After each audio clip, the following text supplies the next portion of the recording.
Nananakit po sila hanggang doon po sa may 7-Eleven. Every time na magtatanong po ako sa kanila, ano pong kasalanan ko or anong yung rights ko, halimbawa yung alam ko, magtatanong po ako sa kanila ng warrant, ang sagot nila sa akin batok. Dumating po yung time na may naringgan pa ako sa kanila ng, buti hindi kayo tumba o gusto mo itumba ka namin, parang ganon. Nananakit po sila kahit nakaposes ako. Nakita ko po yung isa sa kanila na binubuksan po yung bag ko. Binuksan din po yung wallet ko para may kinukuha ganun. Tapos may narinig po ako na nag-spray po ng pabango. And then yung pabango po, naamoy ko na sa akin po yun kasi ginagamit ko po. Pag na-late po si Papa ng sagot, parang nahirapan po si Papa huminga kasi sinasaktan po nila. Dumadaing po sa sobrang sakit. Dun ko na po napansin na may mga nawawala na pong gamit. Tulad po nung bike, yung tools po na pang jeep at pang motor, yung GoPro camera po, yung pera ko po sa wallet, yung pabango, at saka po yung wifi ni Papa. So, bike yan ni, nung anak ni Louie. Yes, Your Honor. Will you confirm this, Kent, na bike mo to? Yes po. I'm sorry. I'm getting emotional.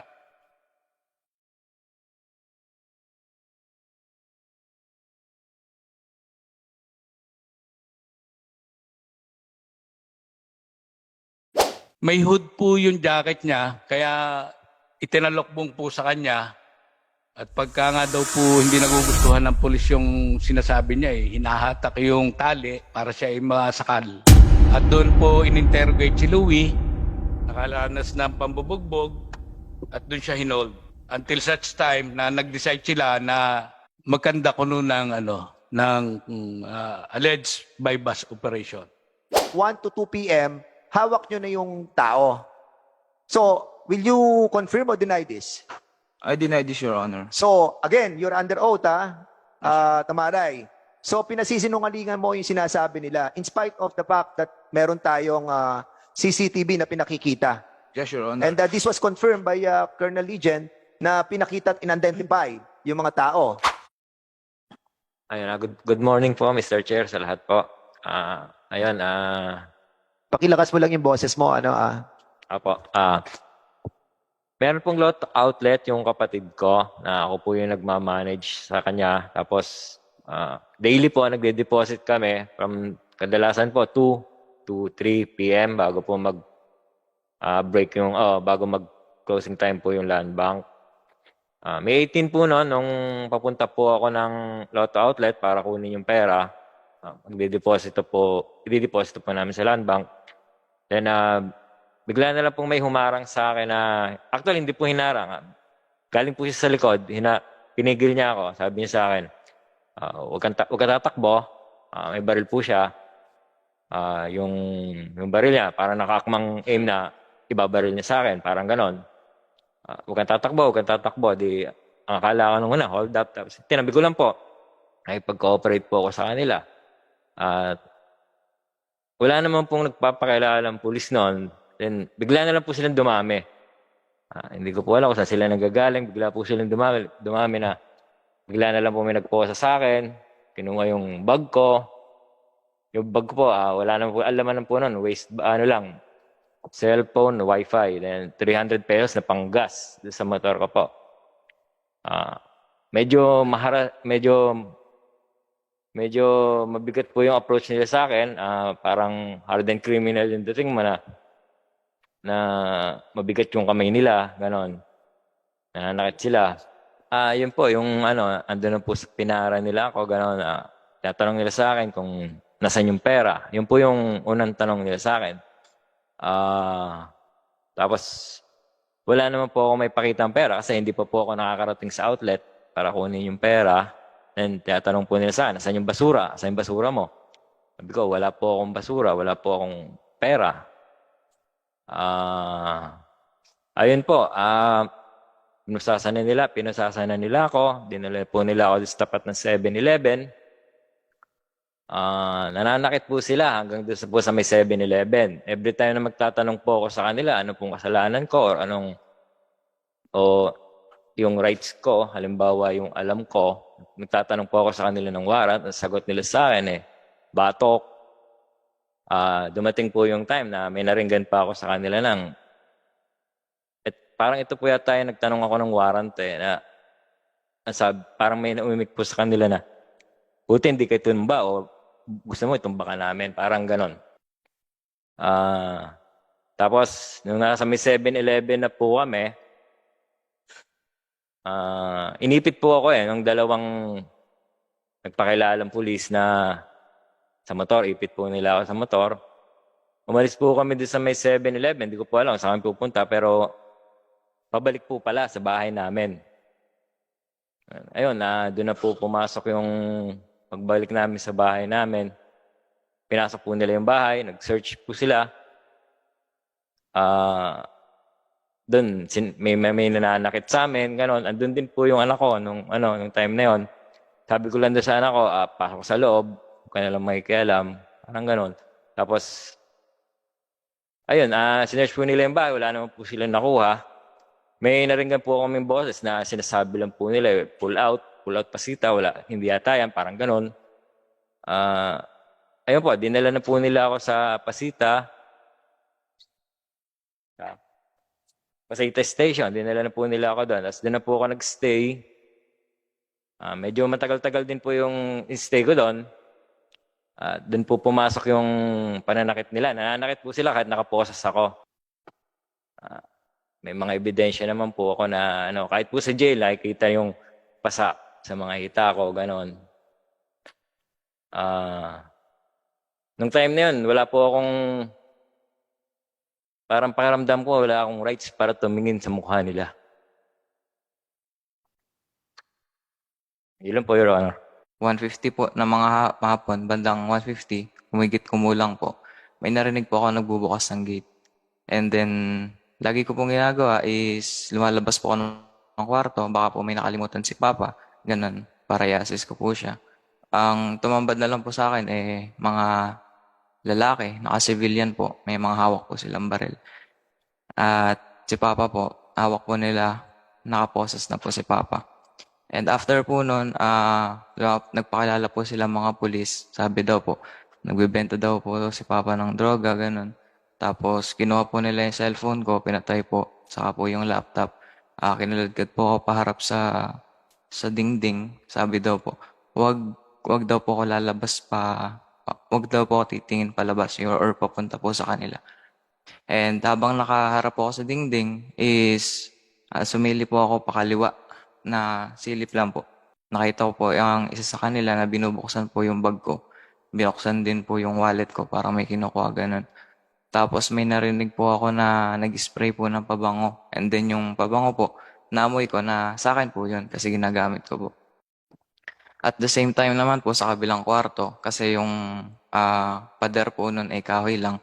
Tapos may space sa taas. So madali po marinig yung boses.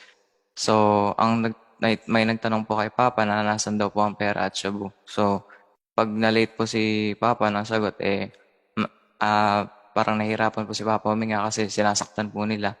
Dumadaing po sa sobrang sakit. And after po nun, may nagsabi po na, pre, wala naman baka hindi yan, pull out tayo Pasita. So, yung ilang minuto lamang po after nun, nagsisialisa na po sila. Tapos, yung may hawak po ng cellphone ko, sabi sa akin, andito yung cellphone mo, bababa ko sa lamesa. Mamaya mo kunin pag alis namin. So, ang ginawa ko po, sinunod ko po sila. After nila makalis, kinuha ko po yung cellphone ko, then binuksan. Habang binubuksan ko po yung cellphone, nakita ko na po yung mga kalat na iniwan ng mga pulis. So, ang ginawa ko po, lilinisin ko po dapat lahat ng kalat. Doon ko na po napansin na may mga nawawala na pong gamit. Tulad po nung bike, yung tools po na pang jeep at pang motor, yung GoPro camera po, yung pera ko po sa wallet, yung pabango, at saka po yung wifi ni Papa.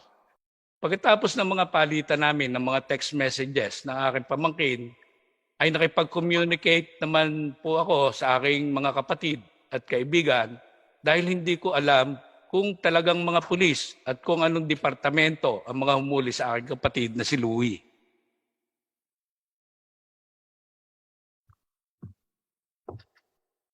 I'm sorry. I'm getting emotional.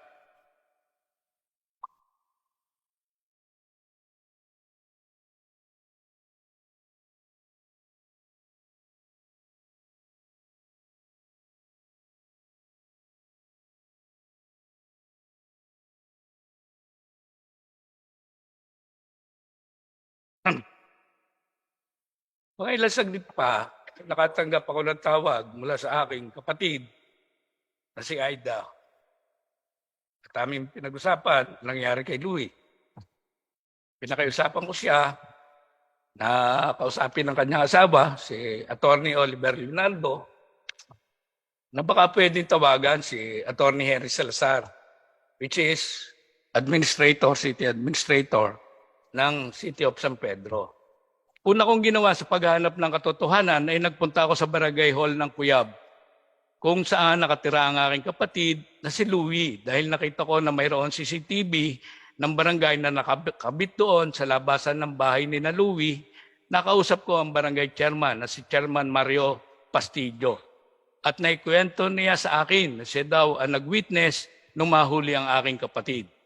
At sa inventaryong ginawa, at ito ay ang sinabi niya sa akin na humigit kumulang mga alas 7 ng gabi noong May 18, 2023 ay sinundo siya ng mga pulis upang mag-witness sa di umano'y bypass operation.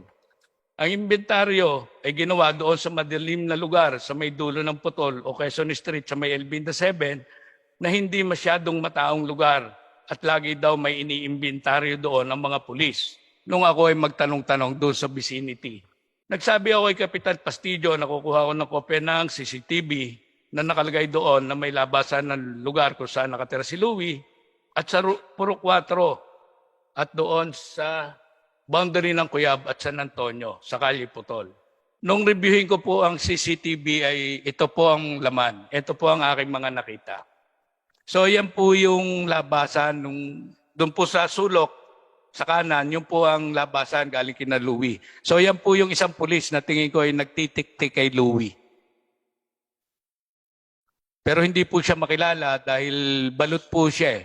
Meron po siyang face mask.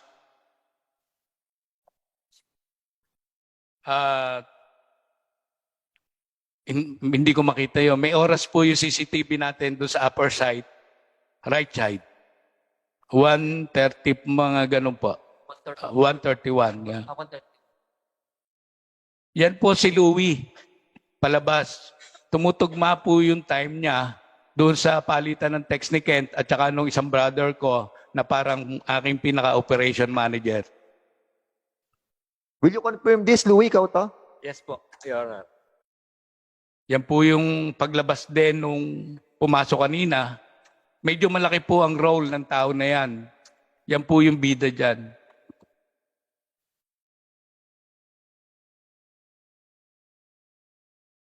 Yan po yung boundary ng Cuyab at saka San Antonio. Yun, makikita po natin si Louie. Kasunod niya na po yung naka-long sleeve at naka-face mask. Tapos may isa pa po na hindi namin masabi kung kasama nila o hindi. Yan po yung time sa taas. 1:36. So 1:36 Yes, p.m. Your Honor. Sige, go ahead. Your Honor, siguro po mga 1 minute, less than a minute, wala ka na sa barangay Cuyab, San Antonio na yon. Simula dyan sa lugar na yan. Yan po yung pabalik sila, papunta sa bahay ni Louie.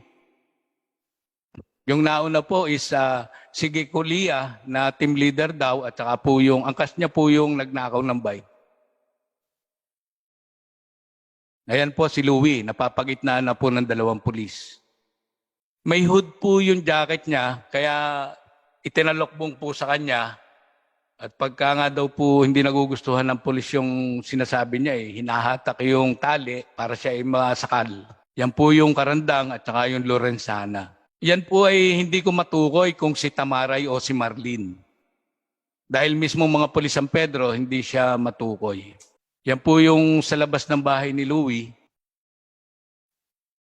Papasok na po sila. Yan pa rin po yung team leader, si Gekulia, at saka po yung unknown police officer. Sakay po niya mismo sa motor. Kaya I think he can identify that kung sino po yung tao na yan. Yan po yung Hirilya, second team leader. Ibig sabihin po, Your Honor, 2 team po sila nag-operate dyan. Yan po si Louie, napapagitnaan pa rin ng 2 pulis.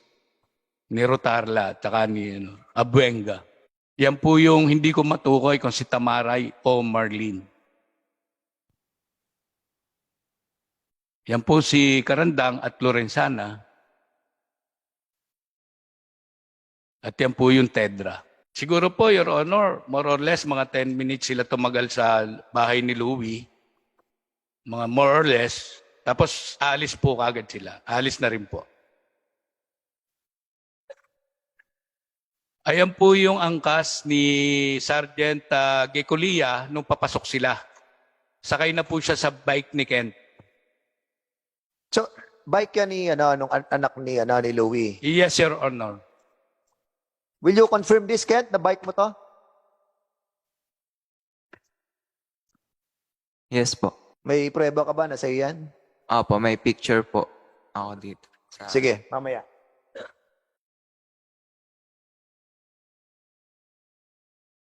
So, yan na po sila.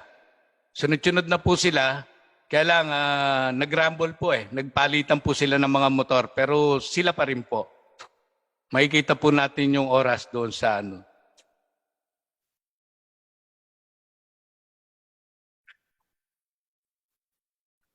Pagkagaling daw po nila dyan, ay dumiretso na po sila sa Pasita Substation. At doon po in-interrogate si Louie. Nakalanas ng pambubugbog. At doon siya hinold. Until such time na nag-decide sila na magkanda ko noon ng alleged bypass operation.